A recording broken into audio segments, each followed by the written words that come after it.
जनक जी महाराज शयन कर रहे थे अपने महल की शैया पर।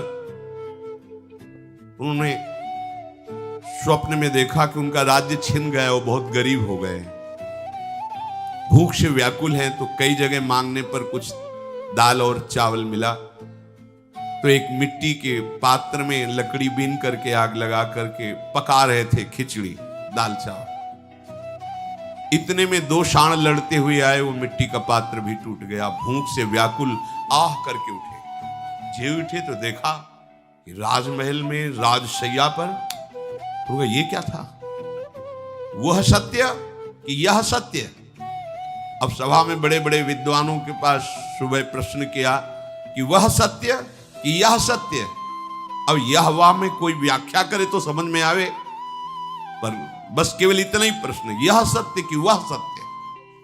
कौन बड़े बड़े विद्वान, उन्होंने कहा किसी को नहीं जाने देंगे जब तक हमारे प्रश्न का उत्तर नहीं होगा, क्योंकि सबका भरण पोषण राज दरबार से होता था। एक तरह नजरबंद, नजर कैद। उसमें अष्टावक्र जी के पिताजी भी थे, कोहट ऋषि। अष्टावक्र जी जब खेलने जाते तो बड़े ही प्रवीण थे, पर 8 जगह से टेढ़े थे, वो भी पिता के शाप से। एक दिन पिताजी वेद पाठ कर रहे थे तो गर्व से ही उन्होंने कहा गलत बोल रहे हो, शुद्ध करके बोलो। तो पत्नी से कहा कि आवाज कहां से आई? बोले गर्व से। इतना टेढ़ा है कि गर्व में ही हमारी बात को झूठी साबित कर रहा है। मतलब हमें इतना वेदाध्ययन कमजोर है जितना उसको। वो कह रहा है गलत बोल रहे हो। जा, मैं साफ देता हूं, अष्टवक्र हो जा। 8 जगह से टेढ़े, 1-2 जगह से टेढ़ा कोई चले तो कैसा लगेगा, और 8 जगह से टेढ़ा हो तब तो अद्भुत ही लगेगा। पर बहुत ही प्रवीण महापुरुष थे। अब जो गर्भ में अपने पिता को टोक दिया तो और क्या बात। तो बच्चों के साथ जब खेल में जीत जाते तब उनसे कहते इतने प्रवीण हो तो तुम्हारे पिता बंदी बना के रखे जा रहे जनक जी के यहाँ। सब सुविधा थी, बिल्कुल राजा की तरह रहो, पर जा नहीं सकते जब तक प्रश्न का उत्तर नहीं हो। तो मां के पास गए, बोले पिताश्री कहाँ है?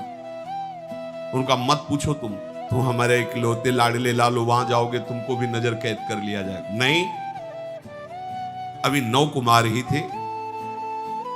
जब पता चला हठ के द्वारा, हठ किया तो माता ने बता दिया कि महाराज जनक जी के यहां ऐसा। तो सभा में गए तो उनको देख करके ही समझ दिए, क्योंकि चाल 8 जगह से टेढ़ा शरीर। तो गए, बोले सुना था विदेह राज की सभा है, मुझे यहां विदेह राज की सभा में एक भी विदेह नहीं नजर आया। और बड़े उपहासात्मक शब्द बोले। जनक जी ने कहा आप ऐसा कैसे कह सकते हैं? तो बोले आप लोग हंसे काहे को? बोले वो तो आपके शरीर को 8 जगह से वक्र देख करके, आपकी चाल से, तो ये देह भाव है कि विदेह भाव है? ये देह भाव है कि विदेह भाव है? तब देहात्मदर्शी हो और बड़ा ज्ञानियों की सभा कही जाती, पूरी सभा को। अब बात तो सही थी। हाँ बोल जनक, तेरा क्या प्रश्न? ऐसा कोई जनक जी से बोले? ये गुरु हैं अष्टावक्र जी जनक जी के। सीधे शब्दों में भी 9 किशोर अवस्था। बोल जनक, तेरा क्या प्रश्न है? तो उनका ये सत्य कि वो सत्य। बोले ना ये सत्य ना वो सत्य। बोले व्याख्या कीजिए। तो बोले जो तूने स्वप्न में देखा वो जागृत में असत्य हुआ, और जो जागृत में देख रहा था वो स्वप्न में असत्य। जो कुछ ही क्षणों में जिसकी सत्ता नहीं, वो सत्य कैसे हो सकता है? उतरे सिंहासन से चरणों में